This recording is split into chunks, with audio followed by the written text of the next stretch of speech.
اب یہ تھوڑے سے چند مسائل ہیں قربانی سے متعلق، وہ ذرا سے سمجھ لینے کی ضرورت ہے کیونکہ اس میں غلط فہمیاں طرح طرح کی پائی جاتی ہیں، تو ذرا مختصراً وہ بھی عرض کر دوں۔ ایک تو یہ کہ صاحب استطاعت کا جو معیار شریعت میں مقرر کیا گیا ہے وہ یہ کہ وہ شخص، ہر وہ شخص جس کی ملکیت میں 52.5 تولہ چاندی یا اس کی مالیت کا زیور یا ضرورت سے زائد سامان ہو تو وہ قربانی کے لحاظ سے صاحب استطاعت میں شمار ہے۔ یہ ہے صاحب استطاعت کا مطلب۔ ایک بات تو یہ سمجھنے کی، دوسری بات سمجھنے کی یہ ہے کہ ہمارے معاشرے میں بہت کثرت سے یہ غلط فہمی پائی جاتی ہے اور قربانی کے دنوں میں بہت لوگ اس غلط فہمی میں مبتلا نظر آتے ہیں، ان کے سوالات سے اندازہ ہوتا ہے۔ یوں سمجھتے ہیں کہ باپ نے کر لیا تو بس بیٹے کی طرف سے بھی ہو گئی اور شوہر نے کر لی تو بیوی کی طرف سے بھی ہو گئی۔ یہ بڑی زبردست غلطی ہے، غلط فہمی۔ دیکھو جس طرح باپ کے نماز پڑھنے سے بیٹے کی نماز ادا نہیں ہوتی، یا ہوتی ہے کہ بس باپ پڑھ لے تو بس بیٹے کی چھٹی، یا شوہر کی نماز پڑھ لینے سے بیوی کی نماز ادا نہیں ہوتی۔ ہر ایک کے ذمے اس کی عبادت الگ واجب ہے۔ زکات باپ کے ادا کرنے سے بیٹے کی ادا ہوتی، شوہر کے ادا کرنے سے بیوی کی ادا نہیں ہوتی۔ تو اس واسطے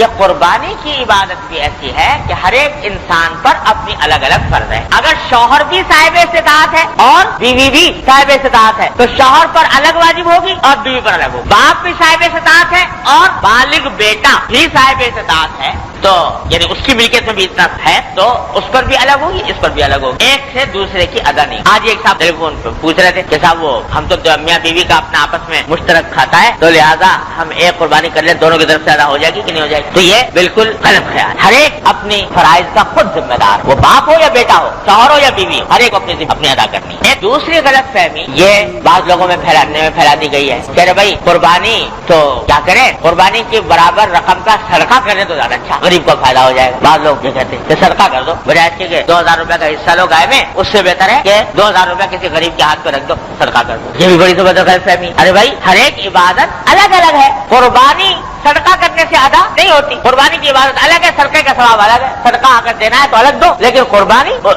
کی عبادت صدقہ دینے سے ادا نہیں ہوتی۔ ایک غلط فہمی لوگوں میں یہ ہے، بعض لوگوں میں کہ صاحب وہ قربانی جو ہے وہ جب تک کسی بڑے کی طرف سے نہ کی جائے تو چھوٹا نہیں کر سکتا۔ بہت لوگ یہ سمجھتے ہیں ایک صاحب ملے تو وہ کہنے لگے جی میں ساری عمر ایسا کرتا رہا تو حضور اقدس صلی اللہ علیہ وسلم کی طرف سے قربانی کرتا رہا، اپنی کی نہیں، حضور اقدس صلی اللہ علیہ وسلم کی طرف سے قربانی کرتا رہا اور اپنی کی۔ ایک صاحب ایسے ملے کہ جو کہتے ہیں کہ میں اپنے والد کی طرف سے کرتا ہوں، خود نہیں کرتا۔ ارے بھائی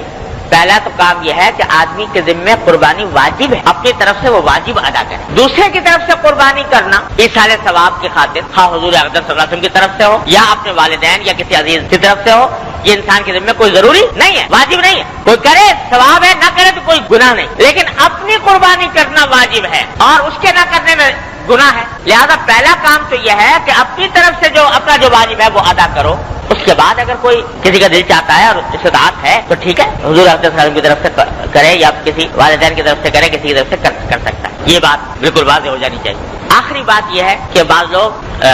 دوسروں کی طرف سے کرتے ہیں تو اس میں شریعت کی طرف سے کوئی پابندی نہیں ہے کہ بھائی ضرور حضور صلی اللہ علیہ وسلم کی طرف سے کرو یا ضرور والدین کی طرف سے کرو، بلکہ یہ بھی اصل میں جو دوسروں کی طرف سے کی جاتی ہے نفلی قربانی، حقیقت میں وہ اپنی ہی قربانی ہے نفلی، البتہ ایصال ثواب دوسرے کو ہو جاتا ہے۔ تو آدمی اگر چاہے تو ایک ہی چاہے بکری میں فضل ایک بکرا کیا تو بکرا تو اپنی طرف سے ہوگا نفلی، ایصال ثواب اس کا جتنے چاہے آدمیوں کو کر دو، 10 کو کر دو، 20 کو کر دو، 50 کو کر دو، 100 کو کر دو، ایصال ثواب اپنے سارے اعزاء اقربا کو کر دو، پوری امت کو کر دو۔ حضور اقدس صلی اللہ علیہ وسلم نے ایک بکرا قربان فرمایا،